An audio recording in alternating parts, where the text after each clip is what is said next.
बिस्मिल्लाहिर्रहमानिर्रहीम, अस्सलाम वालेकुम। अच्छा बच्चों, इससे पहले हमने डिस्कस किया था सेल वॉल।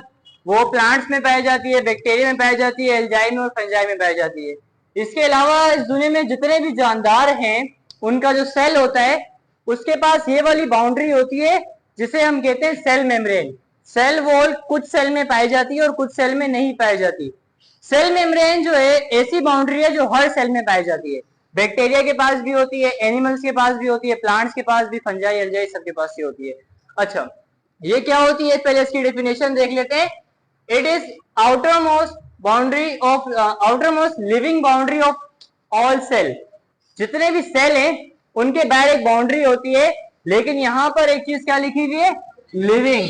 जब हम सेल वॉल पढ़ रहे थे वहां क्या था, सेल वॉल नॉन लिविंग होती है और सेल मेम्ब्रेन क्या होती है, लिविंग होती है। इसके अलावा इसका एक और नाम भी है, इसको कहा जाता है प्लाज्मा मेम्ब्रेन। क्या कहा जाता है, तो what is cell membrane, outermost living boundary of all cell. जितने भी सेल हैं उनकी आउटर मोस्ट लिविंग बाउंड्री हमारे पास कहलाती है cell membrane, also called plasma membrane. ये तो हो गई इसकी डेफिनेशन।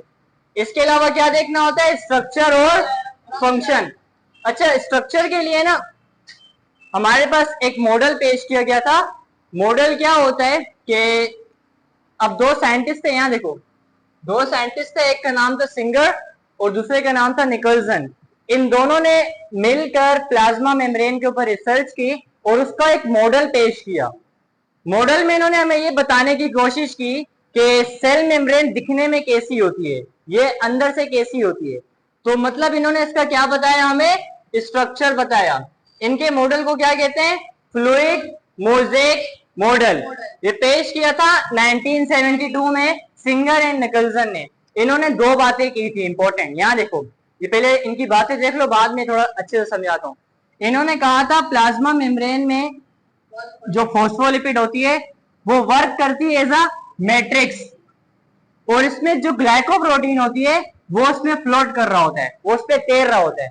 अब इसका मतलब क्या होता है, यहां देखो इनके मुताबिक जो प्लाज्मा मेम्ब्रेन के अंदर फॉस्फोलिपिड होती है वो मैट्रिक्स, मैट्रिक्स का मतलब होता है लिक्विड वगैरह। इन्होंने कहा जो प्लाज्मा मेम्ब्रेन है वो लिक्विड की तरह है। किसकी तरह है, लिक्विड की तरह है। और इसके अंदर जो ये प्रोटीन है, ग्लाइकोप्रोटीन, ये क्या कर रही होती है, फ्लोट। अगर हम पानी के ऊपर कोई चीज रख दें तो वो क्या करती रहती है, उसके साथ साथ फ्लोट करती रहती है। तो इन्होंने ये मॉडल पेश किया था। इन्होंने कहा था कि सेल मेम्ब्रेन के अंदर फॉस्फोलिपिड जो होती है वो वर्क करती है एज अ मैट्रिक्स या लिक्विड। इसको एज्यूम कर लो ये हमारे पास हो गया स्विमिंग पूल, और इसके ऊपर कोई बंदा फ्लोट कर रहा है। जो फ्लोट कर रहा है वो क्या है हमारे पास, वो ग्लाइकोप्रोटीन और फॉस्फोलिपिड नामक स्विमिंग पूल है। अच्छा, अब थोड़ा इसको देखते हैं डिटेल कि ये फॉस्फोलिपिड क्या होती है, कैसी होती है, और ये ग्लाइकोप्रोटीन क्या होती है और कैसी होती है। यहाँ देखो मैंने स्ट्रक्चर बनाया हुआ है। अच्छा, हमारे पास जो सेल होते हैं वो राउंड होते हैं ज्यादातर, ठीक है। यहां से लेकर यहां तक का जो पार्टिकल है ना, यहां से लेकर यहां तक का जो एरिया है वो मैंने यहां बनाया हुआ है। ये आप फर्स्ट करो पूरा राउंड होगा, ठीक है। अब देखो यहां पर क्या हुआ है, ये वाला, इस वाले एरिया में देखो ये चीज दिखाई दे रही है, इस तरह का कुछ बना हुआ है। ये एक हेड है और दो इसकी टेल्स है, ये दिखाई दे रही है। इसको कहा जाता है फॉस्फोलिपिड। क्या कहा जाता है, फॉस्फोलिपिड। अच्छा देखो, ये वाला जो हमारे पास पार्ट है, ये वाला जो स्ट्रक्चर है, इसको हम क्या कहते हैं, फॉस्फोलिपिड। अच्छा देखो, जो फॉस्फोलिपिड है वो किस तरह से बनती है। लिपिड का तो मतलब पता है आपको क्या होता है, जितनी भी ऑयल वाली चीजें होती है, फैट वाली चीजें हमारे पास, उनको लिपिड कहा जाता है।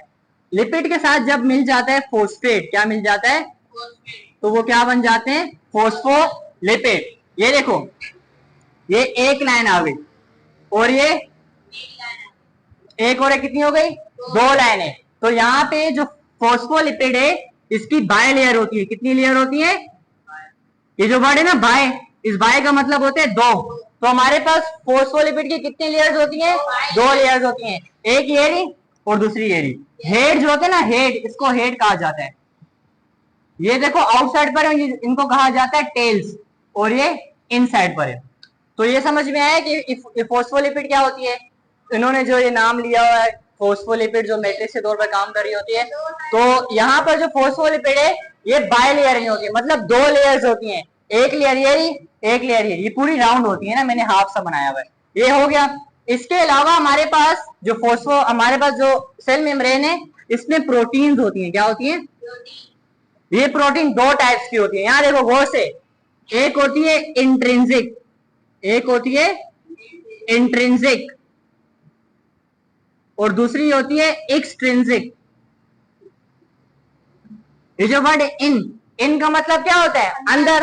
ये देख रहे हो बीच में एक, इनके बीच में एक मैंने वो बनाया हुआ है, एक स्ट्रक्चर बनाया हुआ है, ये फोस्फोलिपिड के अंदर इन, जो फोस्फोलिपिड है इनके इन साइड पे प्रोटीन होता है, उसको हम कहते हैं इंट्रिंसिक। क्या कहते हैं? Intrinsic protein. ठीक है, अंदर जो होगी उसके लिए क्या वर्ड यूज करेंगे? इंट्रिंसिक। और ये खुद क्या है? प्रोटीन। तो ये वाली इंट्रिंसिक प्रोटीन होगी। कुछ प्रोटीन ऐसी होती है जो या तो बाहर होती है या तो इस सेल के अंदर होती है। यहां पर हमारे पास आएगा साइटोप्लाज्म, जो लिक्विड हमने पढ़ा था कि सेल के अंदर जो लिक्विड होता है उसको साइटोप्लाज्म कहते हैं, और ये सेल मेम्ब्रेन आ गई। तो ये वाली प्रोटीन क्या कहलाती है? इंट्रिंसिक। और ये वाली क्या कहलाती है? एक्सट्रिंसिक। एक्स का मतलब होता है बाहर की साइड, या तो यहां पर बाहर या तो यहां पर बाहर। ये वाले स्ट्रक्चर समझ में आ गए? अच्छा, एक और चीज, ये जो हमारे पास प्रोटीन है ना, इसके साथ आके मिल जाता है ग्लूकोज। क्या मिल जाता है? ग्लूकोज। अब देखो यहाँ पे, ये प्रोटीन और ये ग्लूकोज, जब प्रोटीन और ग्लूकोज मिल जाता है तो उसके लिए हमारे पास एक और वर्ड आता है जिसको हम कहते हैं, इन दोनों को मिलाकर हम कहते हैं ग्लाइको प्रोटीन। क्या कहते हैं? ये जो वर्ड है ना ग्लाइको, इसका मतलब हो गया ग्लूकोज और ये आ गया प्रोटीन। तो यहाँ पर जो नाम लिया हुआ है ग्लाइको प्रोटीन, ये समझ में आ रही है कि हमारे पास जो बायर प्रोटीन है इसके साथ ग्लूकोज आगे मिल जाता है और ये क्या बन जाती है? Glyco protein. और ये मेम्ब्रेन है, ये वर्क करती है एज अ मैट्रिक्स, और ये प्रोटीन ऊपर क्या करती रहती है? ये ऊपर फ्लोट करती रहती है। इस तरह का स्ट्रक्चर इन्होंने हमें बताया था, किन दोनों ने? सिंगर एंड निकल्सन ने। ये समझ में आ गया ये फोस्फोलिपिड क्या होती है, प्रोटीन क्या होती है, इंट्रिंसिक और एक्सट्रिंसिक। ठीक है, इसके बाद आप लोग को याद होगा हम जब सेल वॉल पढ़ रहे थे, मैंने उसमें बताया था जो सेल वॉल होती है वो होती है परमिएबल। इसका मतलब वो हर चीज को इजाजत देती है, अपने अंदर आने जाने से किसी चीज को रोकती नहीं है। लेकिन यहाँ पर ये क्या होती है? ये होती है सिलेक्टिवली परमिएबल। इसका मतलब होता है ये इजाजत तो देती है लेकिन पहले उसको सेलेक्ट करती है। क्या करती है? सेलेक्ट। इसीलिए सेल मेम्ब्रेन हमारे पास क्या होती है? Selectively permeable. इसके अंदर आइंस आ सकते हैं, कुछ हाइड्रोजन या Na सोडियम, स्मॉल मॉलिक्यूल्स आ सकते हैं ऑक्सीजन के, CO2 के। ये कुछ को इजाजत देती है, कुछ को नहीं देती, फिर वो यहां से इंटर होके आते हैं। ठीक है, जिसको इजाजत मिल जाती है, जिसको ये यहाँ से सेलेक्ट कर लेती है, वो यहीं से आ जाते हैं अंदर, इस सेल के अंदर आ जाते हैं। जिसको इजाजत नहीं मिलती वो कहां से आते हैं? इस वाले रास्ते से आ रहे होते हैं। ये क्या है हमारे पास? ये प्रोटीन है। ठीक है, इसके अलावा कुछ लार्ज मॉलिक्यूल्स होते हैं हमारे पास, जैसे ग्लूकोज वगैरह। कुछ चीजों को ये इजाजत दे देती है और कुछ को नहीं देती। जिसको मिल जाती है वो डायरेक्ट अंदर आ जाता है, और जिसको नहीं मिलती वो यहाँ से इस रास्ते से अंदर आते हैं। तो ये वाला पार्ट समझ में आ गया पूरा कि हमारे पास स्ट्रक्चर क्या है। फ्लूइड मोज़ेक मॉडल एक मॉडल है जो सिंगर एंड निकल्सन ने पेश किया। इन्होंने कहा फोस्फोलिपिड मैट्रिक्स के तौर पर काम करती है, और जो ग्लाइकोप्रोटीन है वो वर्क करती है जैसा फ्लोट, ऊपर स्विम करती रहती है।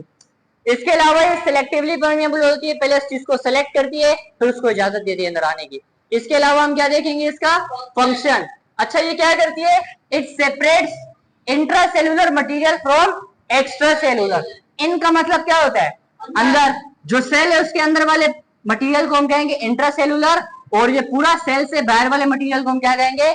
Extra cellular. अच्छा, एक्स्ट्रा सेलुलर बाहर है, इंट्रासेलुलर अंदर है। इन दोनों को अलग किसने किया हुआ है?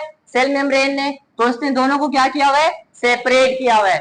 अच्छा, point number 2, it give protection. जिस तरह हमारा मुल्क है, हमारे मुल्क की एक बाउंड्री है, उस बाउंड्री के अंदर हम सेफ पड़े हुए, इस तरह सेल के अंदर का जितना भी मटेरियल है वो सेफ पड़ा हुआ है। क्यों? इस सेल मेम्ब्रेन की वजह से।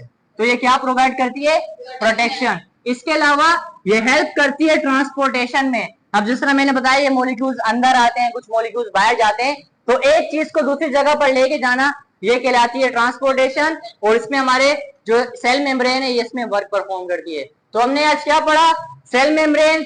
सेल मेम्ब्रेन क्या है? आउटर मोस्ट लिविंग बाउंड्री होती है सेल की, also called plasma membrane. Structure में हमारे पास क्या है, सिंगर एंड निकलसन ने पेश किया था फ्लूइड मोज़ेक मॉडल। कहा था फोस्फोलिपिड्स होती है वो मैट्रिक्स के तौर पर काम करती है और जो ग्लाइकोप्रोटीन है वो फ्लोट करती रहती है। इसके अलावा सिलेक्टिवली परमिएबल होती है। और ये स्ट्रक्चर हमने इसका देख लिया, ये फोस्फोलिपिड क्या होती है, प्रोटीन्स क्या होती हैं, और लास्ट वन ग्लाइकोप्रोटीन्स क्या होती है। इसके अलावा हमने इसका फंक्शन देखे, ये सेपरेट करती है अंदर वाले मटेरियल को बाहर वाले मटेरियल से, ये प्रोवाइड करती है प्रोटेक्शन, इसके अलावा ये हेल्प करती है ट्रांसपोर्टेशन में।